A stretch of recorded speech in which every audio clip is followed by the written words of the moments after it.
Let's dive deeply into the differences between shoegaze and dream pop music. The terms have sometimes been used interchangeably ever since the formation of genres, and in fact to describe our own music we've been using the term dreamgaze for many years, more recently helped along by this little gal. So first, shoegaze, a genre that emerged out of the UK and Ireland. Or as I refer to the UK now, my house, for real, such a tiny country. But no, it did emerge from the Thames Valley, which is also where I emerged out the abyss. And why is it called shoegaze? Well, because the artists in the genre on performing live were staring down at their shoes, or more specifically their guitar pedals, building layers of texture with effects such as reverb, and in particular reverse reverb. No other genre relies so much on reverse reverb, delay and modulations, and of course distortion and fuzz pedals.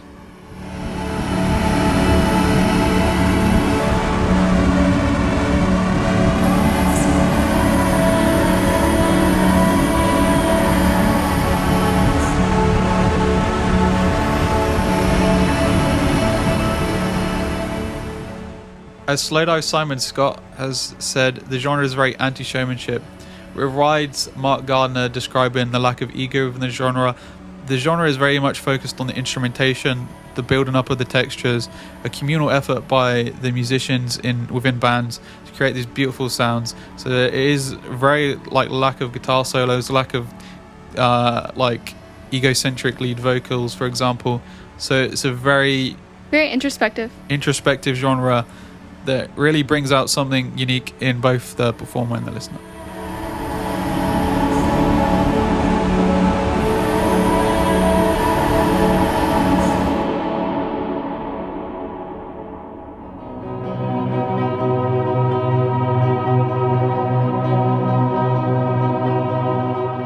And for dream pop music, the genre finds itself more closely linked to the gothic music of bands like The Cure and Susie and the Banshees. Yeah, dream pop is light and ethereal and tends to have more pop elements than shoegaze. As the name would suggest, dream pop uses dreamy effects. Though unlike shoegaze, you can make dream pop with much less. A lot of dream pop bands, especially modern dream pop bands, are literally just using reverb. If we were to look at the epitome of the genre, Cocteau Twins, they were using a lot of modulation effects such as chorus, vibrato and flanger, as well as delay and pitch-based effects. Unlike shoegaze reverse reverb, you might consider the pinnacle reverb effect for dream pop to be modulated reverb. That's also something you can get out of our dreamgazer. Not only does it have 2 reverse reverb modes and also a shallower reverb mode, there's modulation available in every mode. As my uni lecturer Nathan Wiseman-Trouse said in performing class in British popular music, dream pop is again known for the sheer physicality of sound within the music. As Paige and Becca have described the genre, its layers of sound cascading into beautiful ethereal walls of guitars and disembodied vocals.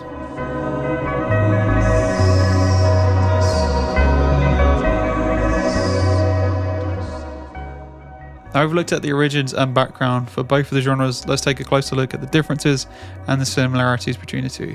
Chronologically, dream pop was started around the late 70s, early 80s, with the quintessential dream pop band being Cocteau Twins, and they formed in 1979.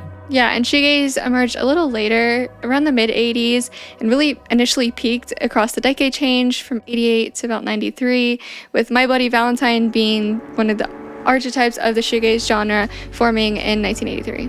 And while they did form in 83, they weren't making shoegaze music until 1988's You Made Me Realize EP. And that's also the EP where Kevin Shields came up with the whole glide guitar technique, which I'll look at in this video, which is somewhere on the screen right here. In my eyes, the two genres have drifted further apart over the decades, whereas initially in the 80s and 90s, the two scenes were very much geographically centered in specific scenes, particularly in the United Kingdom, Ireland, and then later the United States. Nowadays, shoegaze and dream pop are global phenomena, so naturally there is wider variations between the two genres as the scenes spread out across the world. The 2000s and 2010s saw the emergence of dream pop acts such as Beach House, Melody's Echo Chamber and Alvvays, and whilst these bands were creating dreamy melodies and ethereal textures and used effects such as reverb delay, just as clear as they were dream pop, it was clear that they were not shoegaze. They weren't creating walls of noise with guitars, they weren't using heavy distortions, and they weren't using glide guitar technique. Now while you don't necessarily need glide guitar technique to create shoegaze, it can be a point that you can use to define the genre and the way that shoegaze is performed. These bands were displaying a lot more elements of pop than shoegaze, with simpler structures versus the complexity of shoegaze music. whereas dream pop bands such as always use clear verse chorus structures. In shoegaze, structurally things are all over the place. There isn't really any emphasis on structure necessarily. And like that's like one of the reasons I find like literally pop music hard to listen to, is like there's like one or two parts to a song, one or two layers, or like a vocal part and a beat. Like it's not going to do it for me. And while we're not necessarily saying those dream pop acts are doing it, they're definitely more simple than shoegaze.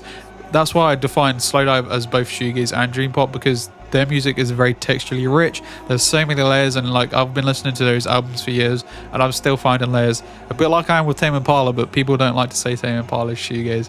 But there's definitely so many good effects and textures in that music too. But with slowdive, for example, you've got layers of effects not only on the guitars, vocals, but then in the production you're always going to be finding new stuff. And that's part of why I love shoegaze. It really adds something to the listening experience, and it makes the music less repetitive, more easy to fall in love with than just simplistic pop music. So most of the time, genres can be distinguished by the differences in sounds, and you can really differentiate between the sounds of shoegaze music and dream pop music. We were just talking with our friend Scott Cortez about this.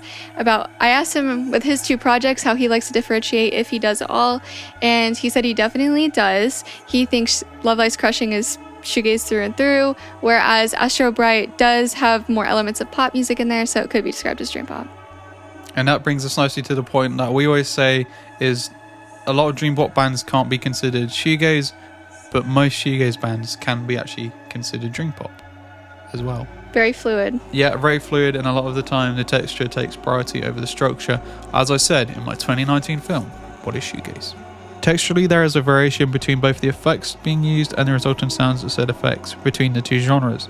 A core element of many shoegaze bands is reverse reverb and distortion effects. These two effects are often used in conjunction with the aforementioned glide guitar technique to create what abstract in sound describe their modern shoegaze music as warm waves of distortion. Whereas with dream pop, the core effects as described by MBV's Kevin Shields, choruses, flanges and other effects pedals not utilised by shoegaze bands such as MBV. Shields goes on to describe how a lot of bands he saw being labelled shoegaze were actually more influenced by cocteau twins. From this we can discern a notable difference between shoegaze and dream pop.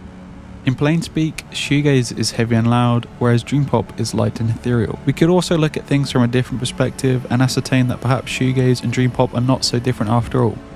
Chronologically speaking, the archetypical shoegaze band is My Bloody Valentine, and before 1988 they were playing gothic rock, which if you remember from earlier on in the video is a genre that was influential on dream pop. We also see both shoegaze and dream pop emerging out of the UK and Ireland, with the majority of acts centred around the Thames Valley region, primarily in cities such as Oxford, London and Reading.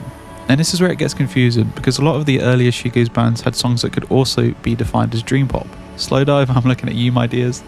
But just as well, because this gives me an excuse to bring up my little Venn diagram. For the sake of clarity, I am only including 3 bands. I'm aware of the existence of millions and billions and trillions of shoegaze and dream pop bands. Just to be super clear, I'm mentioning 3. First up on the Venny, we have dream pop. Cocteau twins are the epitome of dream pop, with Elizabeth Fraser's indistinguishable vocals melting into Robin Guthrie's delayed and chorus guitars. Crossing over to shoegaze and dream pop, we have Slowdive, who I actually hold up as one of the archetypes of the shoegaze sound, the other band being My Bloody Valentine, but it's a different sound to that of MBV, and one that also often visits the etherealism of dream pop. And like that you can primarily describe as shoegaze is lovesliescrushing, a quintessential shoegaze band with layers and layers and layers and layers of distortion, intertwining via gliding guitars with softly spoken female vocals. Whereas the music of Cocteau Twins is light and ethereal, lovesliescrushing immerse the listeners in walls of pure noise.